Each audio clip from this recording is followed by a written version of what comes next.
I guess I made the jump to my first business in 2010, so that's about 14 years ago. And in the last 10 years, I've started 8 businesses, 6 have failed. But, I do not have regrets. I think the failures I've had, or the businesses that haven't worked out, whether they're failures or whether they're just learnings, I have no regrets, and I would probably do all over again. But I think having that self-belief, but maybe just, pause, give yourself time to reflect and be real with yourself. Surround yourself with people that will be real with you, because I can be quite a force. So I think, be real. No Bullshit Talks is a podcast for entrepreneurs by entrepreneurs.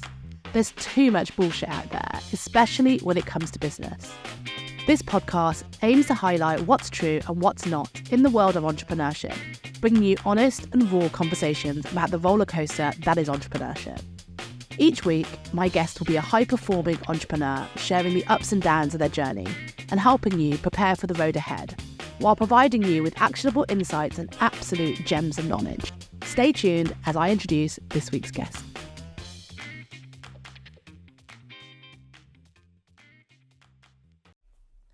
James Cuss is an 8-times founder with a strong specialty in sales. He recently exited a business and now specialises in M&A. He also runs a successful podcast called Rocket Pod, where he interviews celebrities and other inspirational visionaries. But more importantly, James is a proud husband and father. I present to you this week's guest, James.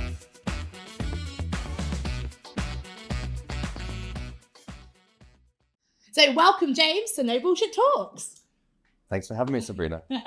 I'm really excited to have you on today because we were just saying a minute ago that we don't actually know each other that well. So this could be a very interesting conversation. We just met at a random dinner party. We did. And I think mutual connections were like, you two should speak to each other. You have interesting stories, and here we are. And that's what we're going on. And in fact, I've actually intentionally not really found out too much about you either. So this is kind of throw on the wall, see if anything sticks. Yeah. No, I'm excited to be here. Thanks for having me. Yeah. It's like, why am I here? Yeah, exactly. I like this because it's like, I usually know a lot about my guests. I usually have either followed them for a while, done a lot of stuff, and I'm just quite intrigued to hear your story in full flow for the first time and see what the audience thinks too. So I'm excited. Okay, so I'm trying to think what angle to take, because obviously I could take it in lots of different directions. Well, I think first of all, let's start with who you are, what you do, and just a general intro so we get context. Okay, so if I kind of go right back to a bit of context, and hopefully I won't ramble too much. So my parents work for the airlines. So from a very young boy, my parents, the only place they could relax was in East Africa, so in Mombasa. So from 6 months old to about 16, I spent about 2 months of the year on the African continent. So you mentioned Nairobi a minute ago. So obviously passing through Nairobi and then either taking the train or flying or driving to Mombasa, which is about 800k, I think. But my parents were kind of quite hands-off parents, and I was kind of left to my own devices. And it's amazing that I'm actually still alive. Because I literally used to let myself out when I was a bit older, let myself out of the chalet at like 5 a.m. before sunrise and go off and kind of befriend the night watchman and just basically hang out with the locals, because that's what I did. And then I'd disappear and they wouldn't really worry about me too much, with snakes and, I don't know, stonefish and all kinds of stuff. So I had quite a free childhood, and actually made some really good friendships along the way. And I think one story my friend Saeed, he taught me how to handline fish. And I think I was about 12 years old. He was 14. He really wanted a boat so he could fish in the deep water. So I always knew that. So over a number of years going out there, I knew he wanted a boat. So I kind of saved up my pocket money. And before I left one year, I had enough money that he could buy a mango tree. But he had to do the rest of the work, and it was about £110 at the time.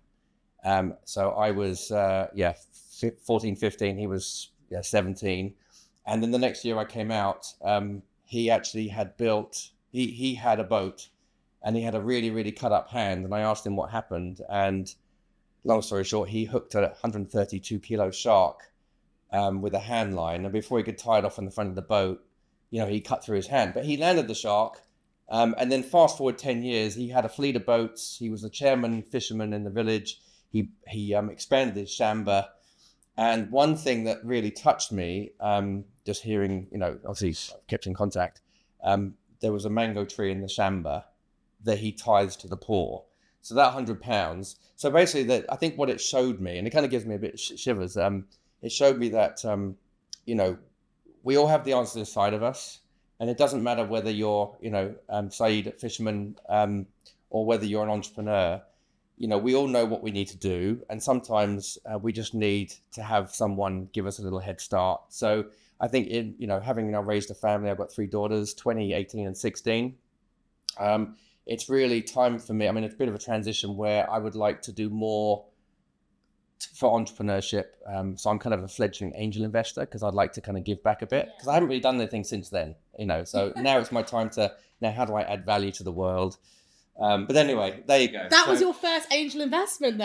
It really was. And that's actually kind of incredible that was, now you help invest in probably one of the most ambitious businessmen in your local town or whatever it was. And what a story. And the fact that he tore his hand apart from a shark incident, that could have put him off. That could have been like, oh my God, like I'm never doing this again. Look what it's done to my hand. And he sacked it off. And actually, instead he was like, no, but actually I can still build on this. And this is just a setback. And so much in that story. I love it. Yeah. And actually a bit about Saeed, he was very, very smart and he was very kind. And when we went fishing as young boys, he would always give me his fish. And he was a much better fisherman than I was because he did it. He did it for survival. So I saw that kindness and he never really asked for anything. It was, again, it's about having that, judgment of character. You don't always get it right. I mean, but I think that's kind of, that's kind of stuck with me. But it's like that story about the beggar, isn't it? Have you heard the story? Which beggar one? Sitting on the box. No. And someone comes along and he begs and he's like, can I have some money? And then this wise man said, look under the box.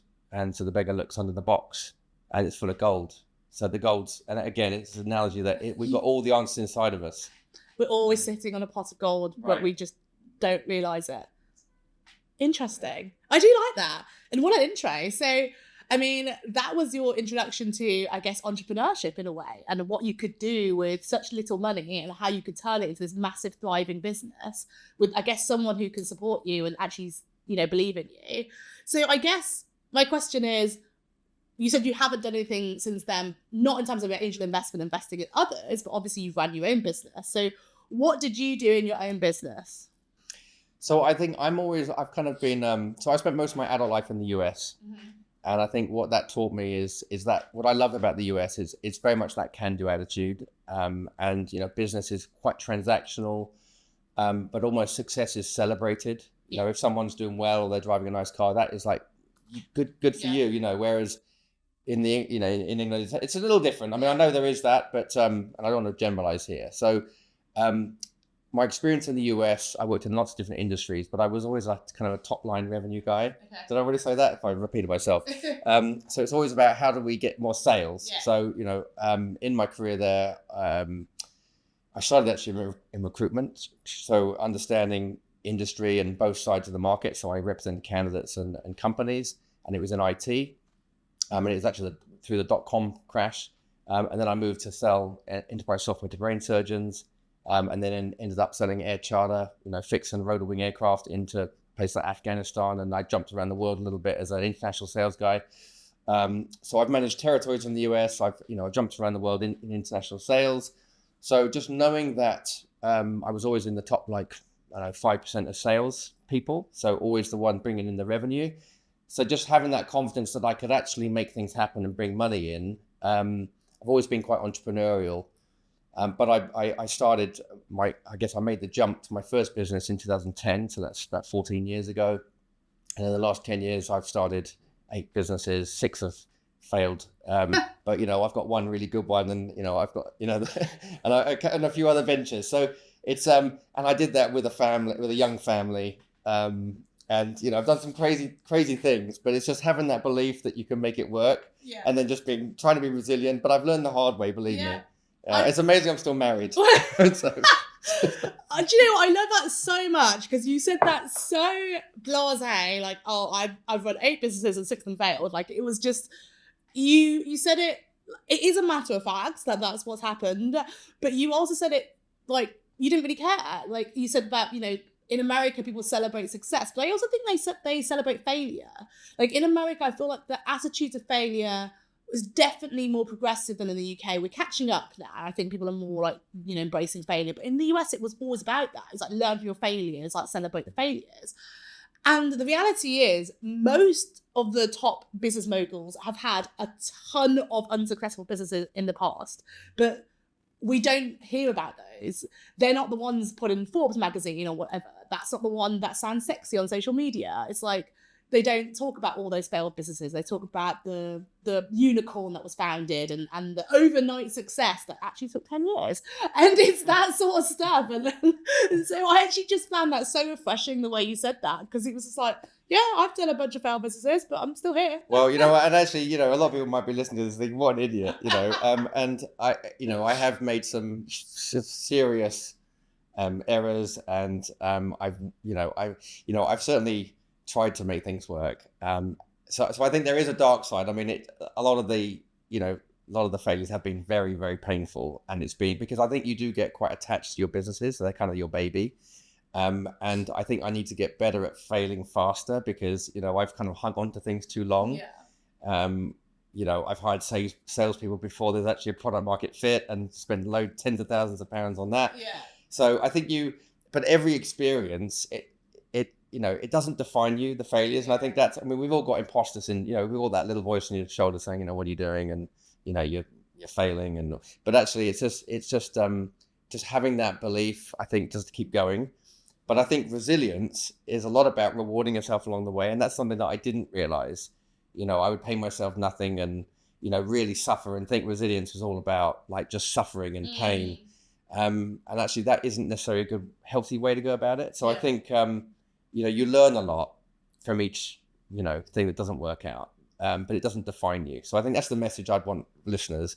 It's good to start things and try things and have the balls to go and, out of your comfort zone. And I think that's something that I think actually having that time in Africa as a young boy, you realize how lucky we are to even live in England or live in the Western world, where we've pretty much got everything we need, and we've got food and shelter. Well, most of us do, but if you have those basic needs, then you can do anything. So anyway, I love it. My daughter said, make sure you don't ramble, Dad. Oh. So that was my advice from Anna. So a little shout out to Anna. Thanks, Anna. And there's me rambling on here. I love it. I love how you also shout out your family. You were saying, I'm surprised I'm still married as well. That comment made me laugh, but it also made me think that you are obviously lucky to have a supportive family, because, like you said, entrepreneurship is hard. We fail a lot. It's not as glamorous as people say it is. That's the entire point of what I do as my brand on this show, and everything I talk about is talking about what entrepreneurship is really like genuinely the highs, the lows, because it's a mixture all the time. But we only ever hear the highs on social media because it's not sexy to talk about the lows. But how has your wife been through all this, like through the 25% of successful companies or whatever that you've got? How has it been? I would say that, to be honest, I have acted a bit of an arse, and I've been very boneheaded and selfish, and I've barreled through, when I wasn't really paying much attention to my wife, and actually that's changed a lot since then. So there has been, I learned the hard way, and it was really, really painful times. But I do have a wonderful, supportive wife, and I think it's that, I know it's been banded around a lot, but you can't have self-development without self-awareness. So I think the last few years, since the failure of my fintech e-commerce startup, where we burned through £500,000, and actually my investors were very supportive. I put a good 6-figure sum of my own money in as well, so it hurt. just not being available emotionally because I was so obsessed. And actually, in some parts, I realized that I was pretty delusional through some of that process. But I think in some ways you have to be, and it doesn't mix with family life. So I think, but since I've kind of woken up and realized that what I had, and my kids suffered a little bit too. So I think that isn't glamorous. But I think now I'm more in the present moment, and I can actually, be there, even though, because there's been times in my life where I've been there physically, but not being in the present. So, or being in my head trying to figure things out, and the pacing around at 3 a.m. in the morning trying to figure out where that 14 grand is going to come from to cover payroll and stuff. That's not, it's like, where is it going to come from? And then, you fix it the next day. And then 3 months later or a month later, you're in the same position. So, it's painful, right? Yeah. It's not glamorous. No. So I would caution anyone that has a family. I've got 3 daughters, as I said, whether you want to take this. And actually, and if you do, just make sure you're aligned, because I did things anyway, which is like, that's the arsehole bit. Yeah. But I've actually learned that, that's not sustainable. No.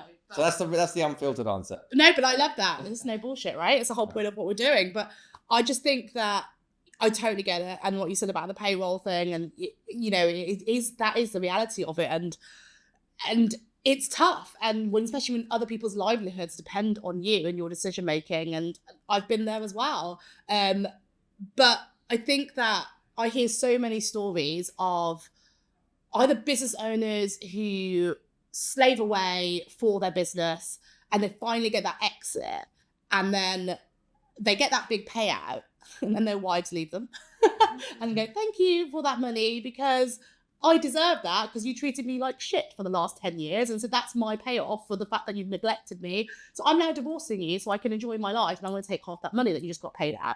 And I've heard that story a lot, and it sounds brutal, but at the same time, I kind of get it in a way that they've been sick of it. I don't agree with necessarily taking off their money, but, I feel like it's a tough ride. And I hear so much conflicting advice, which is like, if you're not putting everything into the business and sacking off all your friends and all your family, then you're not serious enough about the business. But then on the other hand, there's all these people going, you can have work-life balance straight away. And the reality is, I don't think you can have work-life balance from the get-go. That's obviously what you're aiming for, but there has to be a sacrifice for it. But I think since you've done, like you said, you've done it the hard way, and you've been through, you said you being an arsehole, using your words, to being sorry, like, Randy, sorry. to being in a place where you're much happier now. What is the in the middle advice? Because I don't think you can have immediate work-life balance. I don't think you should be all in it and sack off all relationships. If you could redo it again, knowing what you know now, how would you achieve the sort of best of both worlds, where you are putting your business, first, in the sense that, like, doing what's right for your business, but you're also doing right by your family? I think my understanding now, I always thought throughout my marriage, I've been married nearly 24 years, that I was a good communicator, but I think just maybe listening more, like actually intently listening. I think sometimes you have to do things because you believe in them. So when you have that conviction, only you have the conviction. But I think recently, actually, I'm part of it's called Roma Mastermind, and it's kind of a Stoic view of, like, there's different, it's like kind of wheel, and you got, like your health, your professional life, your spirituality, circle of life. Yeah. And I think the conclusion from one of our recent masterminds was that sometimes you have to dedicate everything to one of those spokes. So if you're starting a business, you got to give everything. So, but I think it's just having that that understanding, if you're in a relationship, that, okay, you're going to do this and it's going to take everything you've got. I think it's a hard one, because there has been times when I haven't had the support from, my lovely wife, but actually things have come around really good. And thank goodness I did have the conviction. So there's a bit of a conflict. But I think if I was to do it again, I would carve out more time for me, as in whether you're into meditation or just quiet time. I might have prioritized my health a little bit more over working all the hours that God made. If I think about some of my routine, I used to get up at 4:30 in the morning, do a HIIT workout in front of the TV, get on my motorbike, buzz down the Shoreditch, get in the office at 6:30, work through, and then drive home. The idea was to leave at 4:30, but I'd normally be there at 8. then start it all over again. So it was a bit full on. And I am quite full on. It's like all or nothing. That's coming from me, and I'm full on, and that's full on. Yeah. So I don't do that anymore. So now, So now, I mean, you mentioned you enjoy spas. Now I'm, okay, I haven't been around for a few weeks, but normally routine is, in the spa at 6:30. Go to the gym, sit in the sauna, do an hour of meditation or whatever, and then spend an hour reading, and then start my day at like 10. It's much more healthy, and I'm getting more done. So, and you're in a mindset where you do feel freer to get stuff done. Yeah, but here's the irony.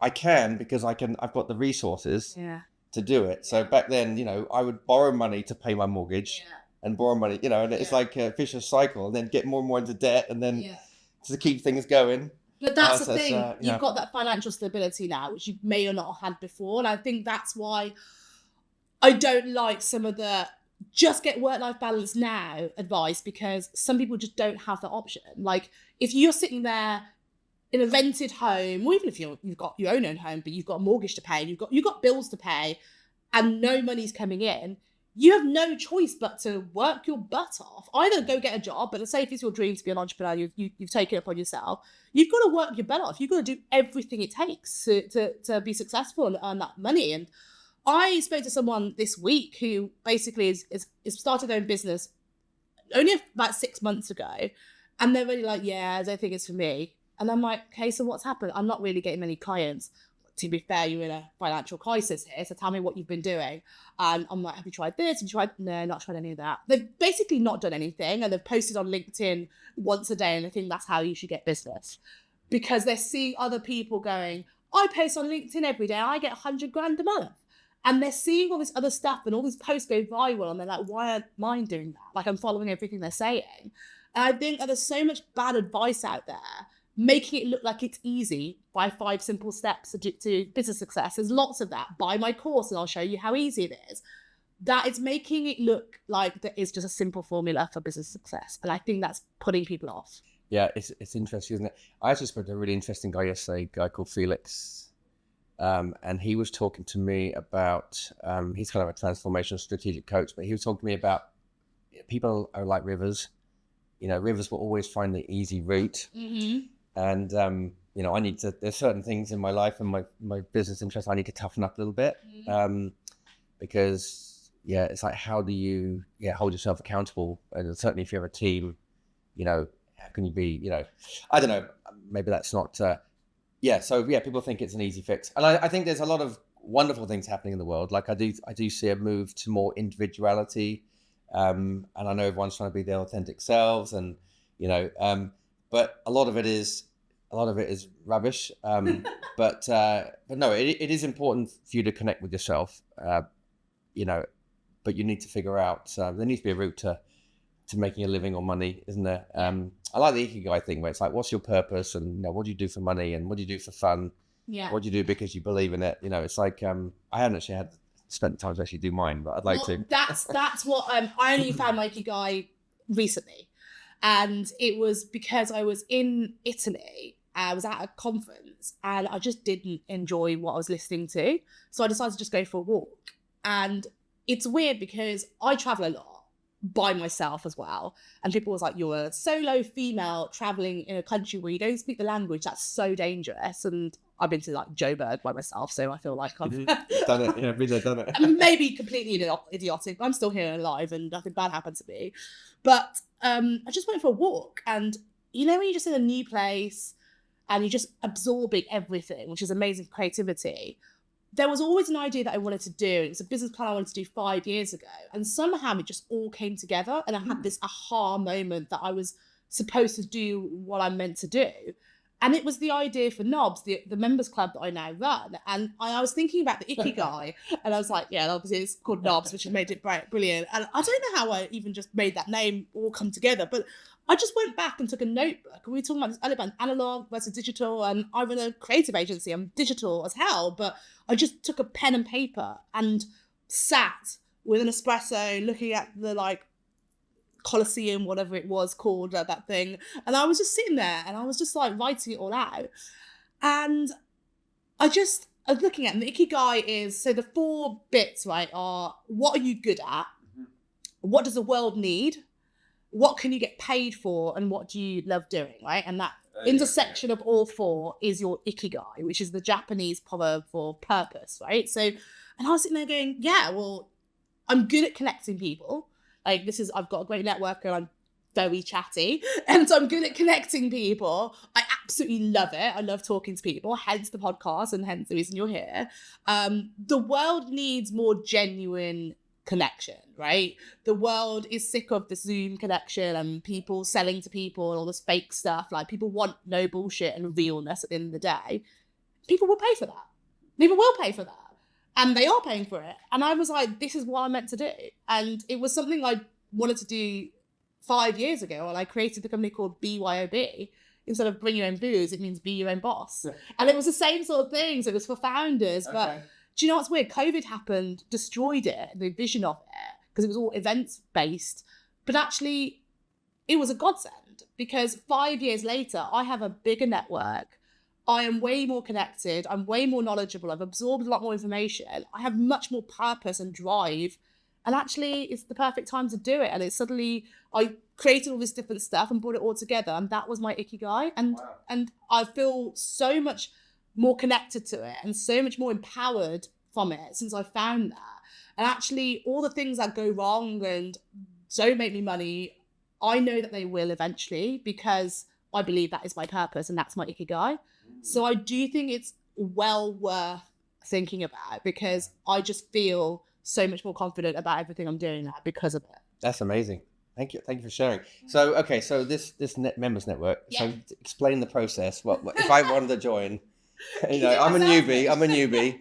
You give me your 30-second elevator pitch. No, I hate an elevator pitch. Okay, your 30-second no bullshit pitch. It's not going to be 30 seconds. 3 minutes. Then. Okay, yeah. Okay. It's like for me, elevator. If I'm going to do an elevator pitch, I'm going to press every button so that delays it. For my network out there, listen, Sabrina's going to give us a little. So how do I get involved? I guess 30 seconds is NOBS stands for no bullshit. Everything I talk about is no bullshit. It's a network or a members club, however you want to describe it, of ambitious founders who all share a growth mindset and this passion for continuous learning, who just only want to be surrounded by people who are genuinely wanting to grow their business in a sustainable way, that isn't looking for quick fixes, that isn't looking for the bravado or that sort of stuff. It's real talk, real people, real life connection. Okay. And so I've been sick of members clubs that are out there, which are, I've had them all, where you get the pitch, you join, you spend all your money and then they disappear and they don't give any value and all they want is your membership. And the quality of members have been quite poor. Like, I don't really want to be around them. NOBS is completely vetted. I look at who they are and their business and their attitudes. And it's all about partnering with the best in the business. So once again, I'm sick of the bullshitters who claim to be experts in XYZ, and every time I go to an event, they're on a panel and they don't know what they're talking about. That's messed me up. It was because I saw you in a discussion. That's what made me do it. No, joking. But yeah, it's like I'm sick of all those people who claim to be experts and they're just saying the same prepared speech as well. And I could have listened to it on a podcast. It's the same prepared stuff. So how often do you get together? What does it cost? So yeah, it's actually we were together this morning, actually, an event. I missed out. I know. It's because you're not one of the knobs yet. But so basically it's a monthly subscription and there's different tiers. So at the moment we're only opening up 2 tiers because the third one will be when it expands and there's a lot more scope. So the first tier is £85 a month. The second one is £195 a month. And this is, the value is insane because we meet up several times a month. So, for example, this morning we did a workshop at MailChimp. So we're partnering with basically all the biggest brands. So MailChimp delivered us an email marketing masterclass. We had a personal branding masterclass at LinkedIn, content creation masterclass at Canva, video masterclass at TikTok. You see, we're going in the headquarters for all these brands, and their team are actually teaching us, not just someone who claims to be an expert, but in the headquarters of these people. And so we're going to the top, to the best, and that's what it's about. And as we talked about having no time or, being told we're too busy, as a business owner, you are often strapped for time. So I want to make sure that basically, as an entrepreneur, you're spending your time in the most valuable way possible. So every event is about you learning something, you definitely meeting someone new and valuable that who's going to be great for your network, and you're actually enjoying it. Because again, like if you're spending all your time in the business, you don't want to be miserable, just like, oh, it's just learning, but actually it's fun. So it's that combination of learning, connection, and fun all brought into one thing. Very nice. I like that's it. Excellent. That wasn't brilliant. that long, was it? No, it wasn't at all. No, thanks for sharing. I pressed all the buttons on the elevator and you finally reach your destination. But what does that sound like a place that you'd want to be part of? Yeah, it sounds good. I like the fact that you've kind of integrated learning into the networking, into the you know, and actually having some some grown-ups be the teachers. Yeah, and I like it. I like it. Yeah, I just feel like I like the vetting too. I think that's 100%. It's important, really important, and also knowing, who's going to fit with the group. Exactly, and I feel like I've been, going to so many different networking events, and it's a bit cringe. Like a lot of them you go to, they're just trying to sell to you, they hand you the business card, and it's a sales pitch. But like they're not actually caring who you are or what you do or anything like that. But for us, it's a real connection. And actually, a lot of people who've been to our events, they come and we're not even talking about work. We're talking just about random stuff. And I've been hearing the conversations at one of our events, and they're talking about dating stories, ghost stories, like random mishaps, and it's just like sports and whatever. And it's real talk, and people understand that business is tough, and nothing is about like, oh, bragging or any of that. It's actually like, do you know what, I'm struggling at the moment, how can I help? And then another member goes, I can help, and introduce you. And that's what I love about it, because I think that that's what you really need as a business owner. It's sometimes really, really lonely and really difficult. Like you said, pacing at 3 a.m, trying to work out how you're going to make payroll. Imagine if you had a bunch of people who totally understood what that was like, who could have your back and be like, I can help you, this is what I've done. And to me, that's invaluable. Yeah, that's amazing. Yeah, I mean, but it's amazing, isn't it? It just made me thought. There was one of my friends, mentors. He wrote me a check for $25,000 on. He wired it to me, obviously, because he was in the US, on Christmas Eve, because I needed, and I paid him back, but I needed. I had no one else to turn to, and so I can't wait to. Return the favor someday. Yeah. Not that he's just pay it forward. No, but it's like you need, if people understand, like you said, it just make me think of Jim. No, that's so nice, and I just think like, thanks, Jim. Aww. How long ago was that? That was probably 2 years ago, 2.5 years ago. And you still like very much remember that when you think about it and think about a network of good people, and that's what it is, and I love that. Yeah. But I want to talk about where it all changed for you, because like you said, you felt like you were a bit of an arsehole to your family, or your wife, but you're in a great place now. What did you do to make a change, and what made you make that monumental change? I think I don't want to sound cliche, but I think when you hit rock bottom, I think you need to kind of evaluate things, when my startup Flexi, when it failed, it was really, really painful, and I had to, my marriage was on the rocks, and it was bad.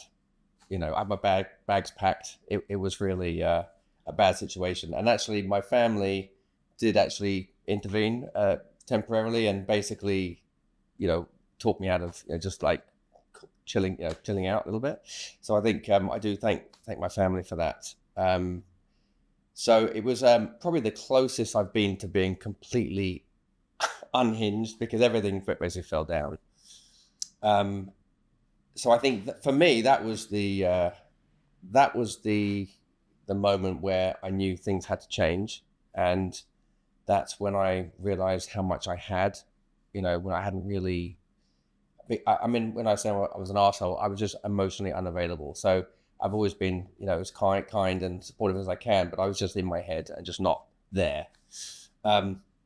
So I think that then led to, a lot of self-reflection, and reconnecting with the essence of who I am. And even if I think about some of the happiest moments of my life was when I was in Africa snorkeling and spearfishing and, hanging out with my friends.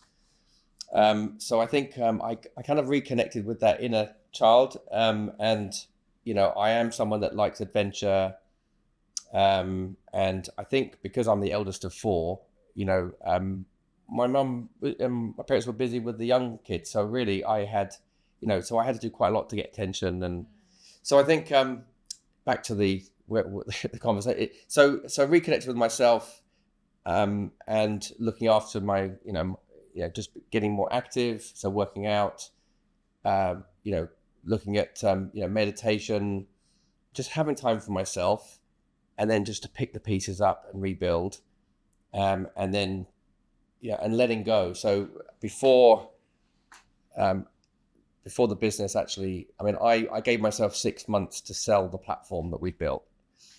And I said to myself that if I wasn't successful in pivoting or selling the platform, then I would close it down. So that's what I did. So I did have a new, like the last little spurt of like saying, right, I've got to fix this. But I was true to my word. I came very, very close to creating a CBD marketplace and all the rest of it. But anyway, I was true to my word, and I closed it down. And I treated my investors, respectfully, fairly. I felt really bad, but then I realized that actually I needed to remove myself emotionally from, it's a business. We didn't succeed in executing and the product market fit. So I was able to kind of separate the business failure to my own, it was a big learning opportunity. And then I went back to basics, and I focused on what I knew. And, the last 2.5 years, I focused on rebuilding Rocket Industries, which is my main business. And we provide learner finance to the professional training market. And that I've built back up slowly, and it's a really good, solid business. So, it was always my intention, my ambition to create a business where you can earn while you sleep. And it's a very nice business that has a lot of scalable, there's a lot of growth opportunity there we talked about adding value. So every day I move the needle. Yeah. Every day it's just like, what can I do today that's gonna, what is that, like that Pareto's law, the 80-20 rule? Yeah. What is the one thing I can do that's going to move 80%, to provide 80% of the value? So the idea is that obviously 20% of your inputs are going to create 80% of the value. By the same token, 20% of your inputs will create 80% of the, the difficulties. So it's just figuring out what you do rather than just be mindlessly busy, because I was in this whole world of just on a hamster wheel trying to find the 13 grand or whatever it is. And then to realize that actually it's not working. So I've been able to refocus, re-gear, and now in a position where now I've got, I can breathe, but I'm prioritizing my health. Thinking about the couple of books you were talking about, so 80-20, Pareto's Law, I think Richard Koch did a book on that. It's big, thick book. But the one thing, you mentioned one thing, is that Gary Keller, I think. There's another book called The One Thing, which is that. It's like, basically the concept is, you've got a goal. We all have this giant to-do list, and everyone kind of works their way down to this to-do list. But if you could just do one thing every day to get you closer to that goal, what is that one thing? And it's more about focusing on that one thing rather than this overwhelming to-do list. So it made me think of those, which I love. So I love both those things. Those two books are right up there. But yeah, like it's a crazy journey that you've been on. And I feel like, but I know that you've also done something even more crazy. At some point, didn't you pack up your entire life and just disappear? Yeah, there's been quite a few disasters. Not disasters. I think yes, I did. So back in this was actually a transition from, I guess, working for the men to doing something a bit different, I guess. It was quite drastic, so I feel like I need to hear this. So in 2012, so bearing in mind, my wife is incredible, very smart, amazing mum, had three young children basically, and it was, it's really hard, I think, on the mothers especially, even though I've always been a hands-on dad. We lived in Maine in the US, and the winters are very long. There's about 5-6 months of snow on the ground, so it's very white and brown and stark, and we had a beautiful family home, but it was really, really hard on my wife. And I was, I had, my first foray into entrepreneurship. The value that the efforts I was putting in, I wasn't getting out, and it was a really tough time. So do you want me to tell the story? Yeah. Okay. So the impetus of doing something outrageously crazy, which I realize it is now. So one Sunday morning, we woke up and it was snowing outside, and my wife was really blue. Mandy, I hope you don't mind me talking about this publicly, but Mandy was very blue and actually depressed. And I was working so hard, and I guess even though we were making, I was making a living, it wasn't really the energy I was putting in. I wasn't getting the financial rewards that you would expect for such hard work. And I was gone again. I was gone working, and Mandy was there with our 3 children, who at that time were 4, 6, and 8. So they were very young, but very demanding. And I just had this idea. I just said to Mandy, I said, why don't we sell everything we own and travel around the world? So why don't we just cash out, basically? I said, I'll shut down the business, I'll sell my share of the business, and let's kind of travel. Let's go traveling.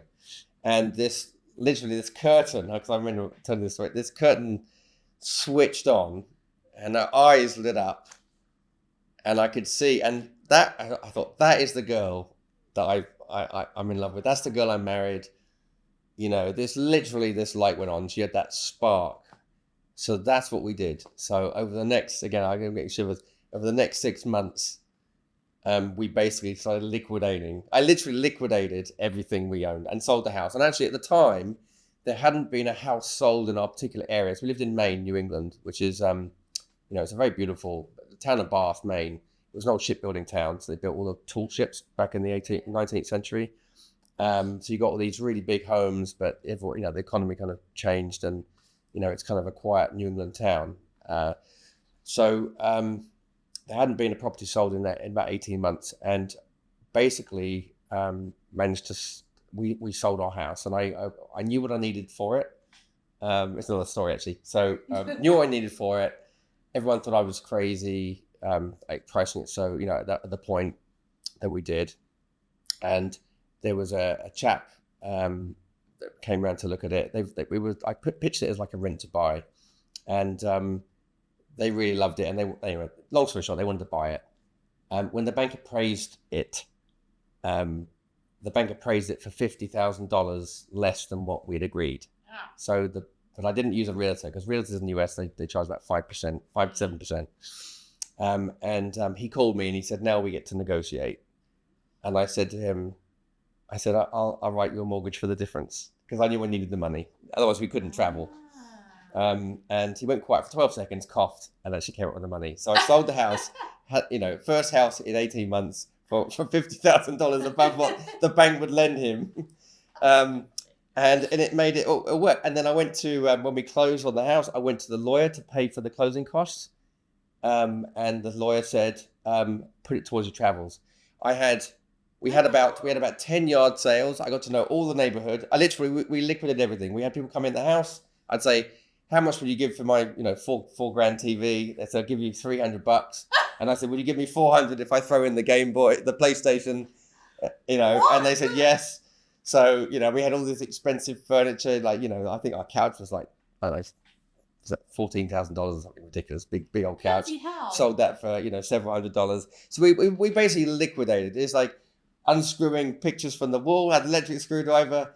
We sold everything. And then after about 10, we bought a 1967 Winnebago, which I renovated with the yard sales, had a Duke of Feathers air horn on it, and didn't actually realize that it symbolizes the Confederate flag, but that's another story. But anyway, I did it for the kids, because I used to love Dukes of Hazzard as a young kid. And then the final amount of stuff that we couldn't sell, I put out on the lawn with a free sign on it. And then the night people came with head torches and stuff, like through the early hours of the morning. And in the morning, there was just a bit of corrugated iron and like a Hessian sack and a few bits and pieces. So basically, we gave everything that we couldn't sell. But the conversations I had, got to talk about this, because material things, this is another thing that I learned from the experience of basically all this material stuff, beautiful house, all this lovely stuff, that becomes kind of a security for you, for a lot of people, and me, myself, Mandy included, that's part of your identity, part of your security. But going through the process of actually offloading the material stuff, let's face it, you can't take it with you. But there were sentimental things, like I had an iron cabinet that was my grandfather's, who passed away years ago. And that was sentimental to me. And I carried it over. It was like from the World War II. I carried it over from the UK. But I sold it for $90. But I had a conversation with this woman whose grandfather had this butterfly collection. And she wanted a filing cabinet to put it in. So I told her the story of the filing cabinet. She shared about her story and these butterflies. So I now know that object is loved by somebody else, and she knows the background.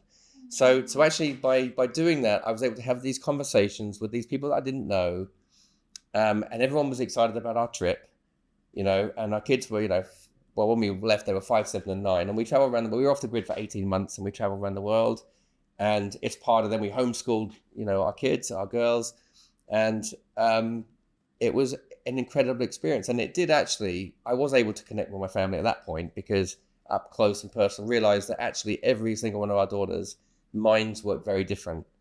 And I've got a new appreciation of teachers. We kind of did, in the home, before we left, the homeschooling crowd were kind of, the unschooled, the military religious types. And then what was the other one? And then, more kind of sensible, and I think we kind of fitted in the last category. So we bought Singapore math curriculum, and we did an hour of maths and an hour of English a day. That was it. That was the schooling for them. And the rest of the time they had to draw pictures and write a journal. But yeah, so they were off the grid for 18 months. And then we ended up back in England, because we decided when we were traveling that what's more important. Okay, so once you get rid of all this stuff, the joy of having cash in the bank, we had 100 grand in the bank, basically. The Winnebago blew up, so we had to get towed back from Canada. And, there was a guy that, he looked like he was at the Deliverance, kind of tied us back, kept shooting up on the side of the road. And, my family were, all these crazy stories that you get from kind of being on the road. So going from euphoria to car on 3 wheels, everyone fighting and punching each other. Yeah. So it wasn't all roses, but anyway, that's the story. And then there's, and then just decided that when we're on the road, what's important is family and people. And we realized that actually, as long as we had our family, our loved ones together, that's all that mattered. So it gives you this, it is a freedom, because you realize that, what, if I lost everything, we started again with nothing. I mean, literally, we had nothing back in 2013 when I was back in the UK, built it all back up in spades. And actually, it took no time to build back up. Yeah. So anyway. So beautiful. So many things there. That's absolutely insane. I don't know. It's funny, I was saying that I couldn't do that.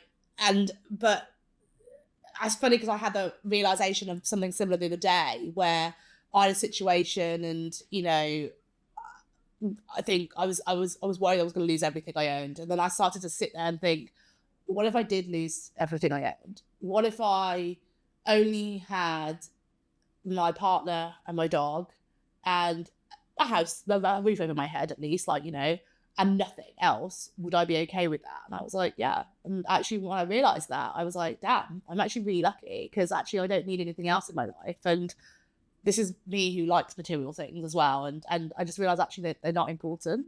I don't know if I could sell everything I own and move it away and do that. It probably sounds quite exciting. I don't know if I've got the guts to do that. Thinking about it is nice, but just like you said, all those stories are phenomenal. You don't have those stories sitting behind your desk and just living a boring life. You've got those, and your kids have got those now. And that's what I want to hear about. I want to know, what have they said about this? Because, like I said, 5, 7, 9, they're very young. A lot of them probably would have been like, you're taking me away from my friends. But they've travelled the world, which most adults can't even say they've done. And they've done that as kids. What have they said about this travel and how it's affected them? It's quite funny, because if you ask them what their favourite place was, I'll say Disney World because that was one of the stops that we made. You know, it's humbling as a parent because all these things. Like, what about when we were in Laos and we were like staying on floating bamboo huts? No, I think no, they're very we've raised independent human beings, and I'm really really proud of them. There's things that in the food you have, even the five Anna, who's now 16, when she was 5, a lot of it she doesn't remember, but if you give her a mango or she'll remember, or there's certain foods, taste, smells that are with them, even when they're young, but they and they'll be in conversation, it will come up and they'll just tell a story, so it's in them, even though they it's kind of interesting. Yeah. So I think it gave them I think they feel very privileged to be living in England. Yeah.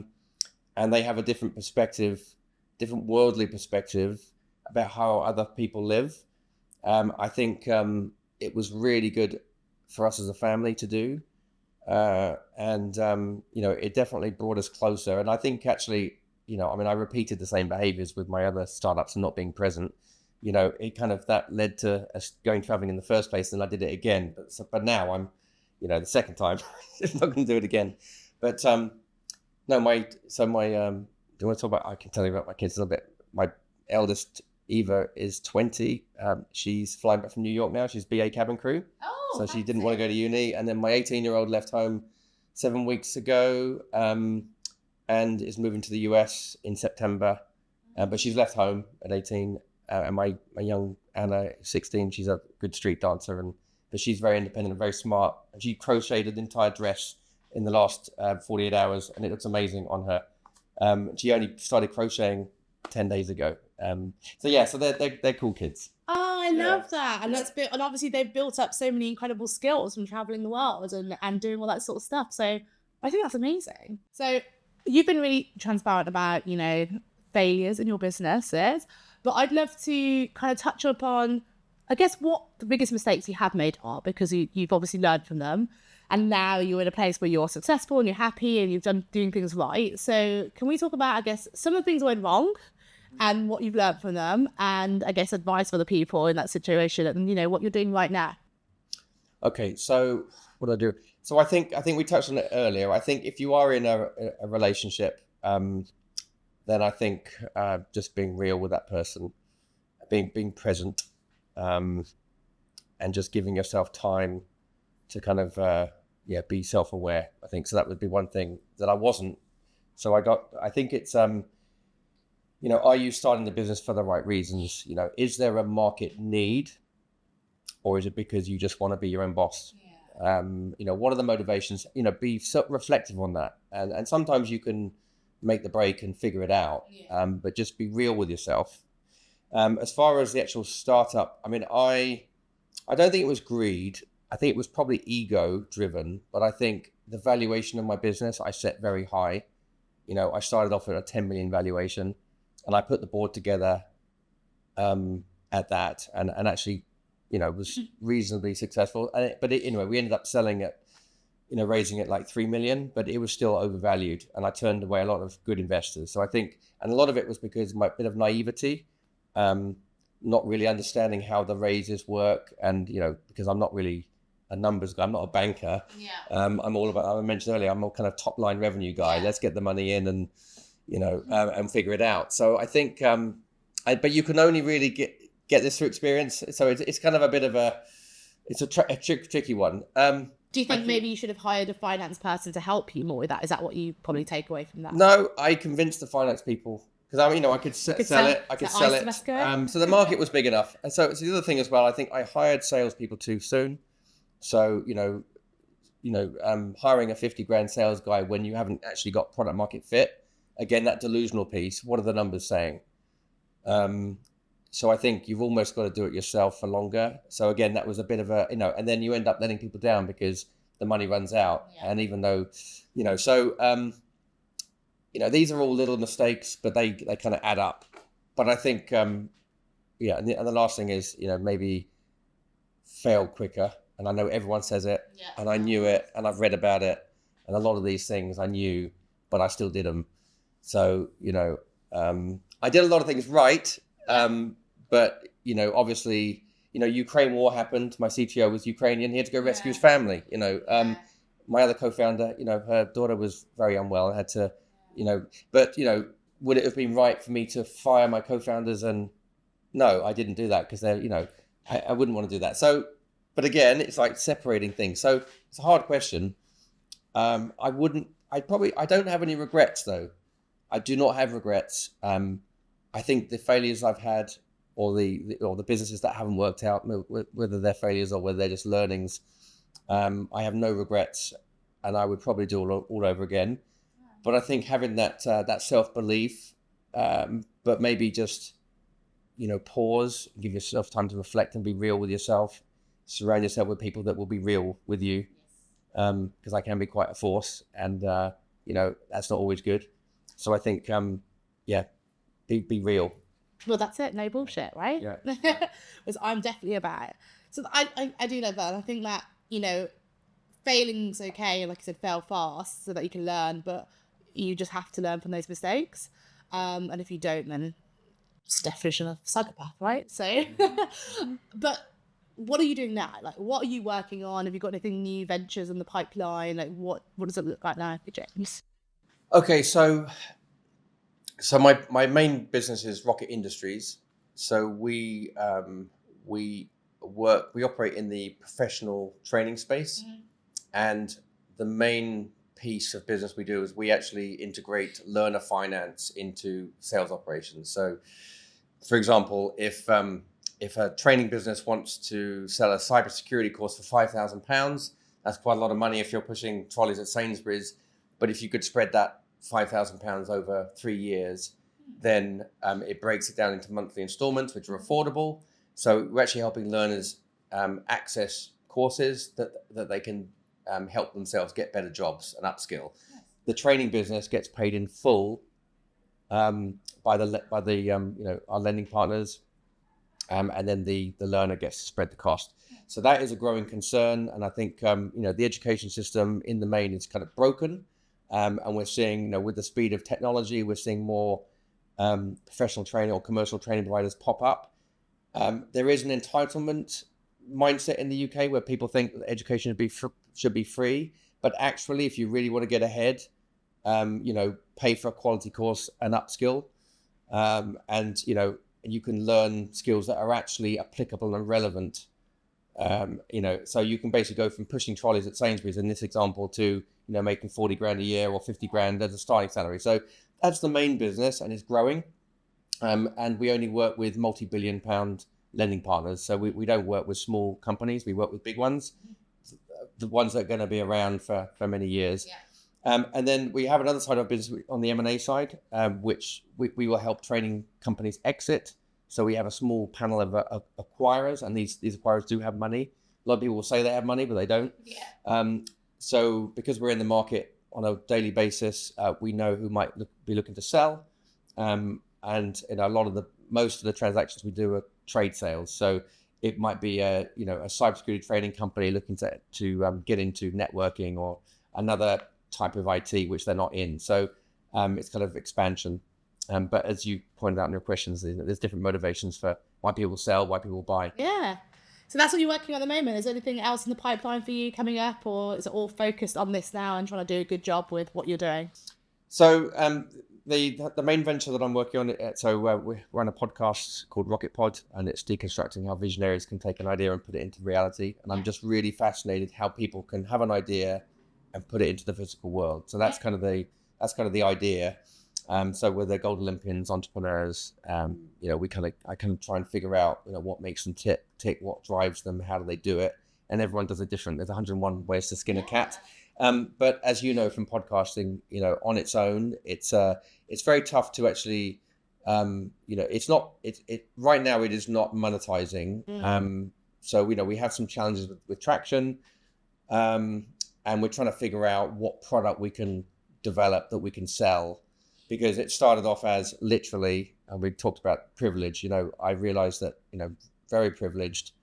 Having some of the conversations I have, with the likes of yourself and other entrepreneurs, And how could I share, wouldn't it be great to share those conversations with the world? And if somebody could take just a little gold nugget out of the conversation, maybe they can take the first step to realize their dreams, and be there, live authentically. So, but what started as simple as and lovely as that is now, costing thousands of pounds a month, and it's it's like, where do we go? So that's, I haven't figured it out, and I'm looking for opportunities, whether it's a JV or sponsorship, or we might need to raise investment to actually develop some of these products. And then the other fund ventures, looking to invest in a safari company in Tanzania. So we're actually putting my wife and I actually together, our first partnership venture. We're putting a Toyota Land Cruiser in the Serengeti, and we're cutting it in half and making it into a safari wagon, and then creating a front-end website to actually book safaris, because the experience I had recently actually booking a safari, which is several £1,000s, it's quite scary because you're sending money to a company that you've never heard of, and then you realize that the person on the bank transfer is actually a person and not a company. So we want to solve that problem. And also we're investing in a hotel in Rajasthan. So I had a call this morning with the investors on that side. And that's going to be in Ranthambore, which is if you want to go see tigers. So they're kind of a bit crazy, but I'm at the stage of my life where we want to invest in things that make us happy, and they can kind of fit into the lifestyle. And then friends like yourself, it's like, hey, do you want to go on an amazing safari in the Serengeti? It's like, I can hook you up. So I definitely it's kind of having the fun piece. And I kind of like the idea of, how can this amazing? I mean, when you run podcasts, you have all these amazing people. Yeah. It's like, wouldn't it be cool to organize an event around a campfire? And who would you want around the campfire? So that's actually one of my. I have to do that. I have to do it. Who's going to be around that campfire? Can I be around that campfire? Sure. That sounds amazing. Yeah. So I love that. So we can use the. It's like, hey, we got the safari. Yeah. It's like, do you want Rajasthan? Africa. And Africa's obviously close to my heart. Yeah. So. Oh my God, I love it. I love how you've gone from your whole journey, you've told us now, being an angel investor as a teenager, technically, which is a beautiful story as itself, being inspired by that, to creating all these businesses, but having a lot of stress, not being a great husband, and, making all these mistakes, to packing up everything, selling everything you own, traveling the world, coming back to England, doing it all over again. But now you've seen your kids grow up to be these beautiful adults going to find their own way and doing all different things. Your wife is now co-investing with you in a company, and you're investing in beautiful businesses that are just fun and mean something to you. That is one hell of a transformational journey, and I think it's actually amazing. Thank you. Well, let's see if it works, right? Yeah. So maybe we'll catch up in a few years, and it's either that was a disaster, or you know what, but it could all work out. Yeah. I think what you learn from every experience we have, you learn. And I think one thing I wanted to touch on that we didn't, even the selling up and traveling around the world. A lot of people say I could never do that. Well, they could if they wanted to, they can. Yeah. And a lot of people give excuses. Yeah. And I would say, you just have to do some things, try things out, and make that move. Because I said it earlier, I said I couldn't do it, and all I could think about was excuses in my head, and then I was like, what is my real reason for why I can't do it? And I was thinking every single one of those is an excuse, and it's not a valid reason. So I could do it, but I just choosing not to do it. Well, that's okay. I mean, as long as you know that you have a choice. I think, all the choices we make in life bring us to where we are today. Yeah. Like the choices that you've made and the choices that I've made, that's why we're here, right? Yeah. They all compound together. And some things aren't right for you, but it's the things that sometimes pushing your comfort zone every day, just that, whatever it is it cool? Is it making a cold call? Is it, speaking to someone on the tube? What is it that's going to just push your comfort zone a bit? And if you can kind of get into the habit of doing that, you can kind of build momentum. And, so what if it doesn't work out? You tried. Yeah. And I think, certainly in entrepreneurship, if you try something, one of my investors actually, he was one of my advisors when my startup Flexi didn't work. He said, you're in the 1% that tried. So I said, feel good about that, and actually 80% of my investors said they would back me again, which I was really shocked because I felt I was going to try to figure out how to pay them back but I think angel investors know the risks. They know that out of the 10 investments they back, maybe 8 will fail. And it's just, but I think as an entrepreneur, you don't always, you're so attached to it, but it doesn't define you. I know we talked about that a couple of times, but it's separating it's a business. Yeah. And actually my mentor in the US, Jim, the guy that, wired that 25 grand on Christmas Eve, he said to me, that project didn't work out, move on, and it was like, project, this is my whole world. And he's calling it a project, but actually he's right. And actually, if you can minimize it, it's just a project and it didn't work. Just move on, get over yourself. Wow. So yeah. It is a reframe, isn't it? Because you're like, it's not a project, it's my baby. And like, we all have put this such a monumental pressure on ourselves and call it a baby's. But at the end of the day, like you said, you realise what's the most important and your family is. And you notice that when you didn't have anything else and your family was enough. And I think that's what's amazing. And that's what's going to be my takeaway.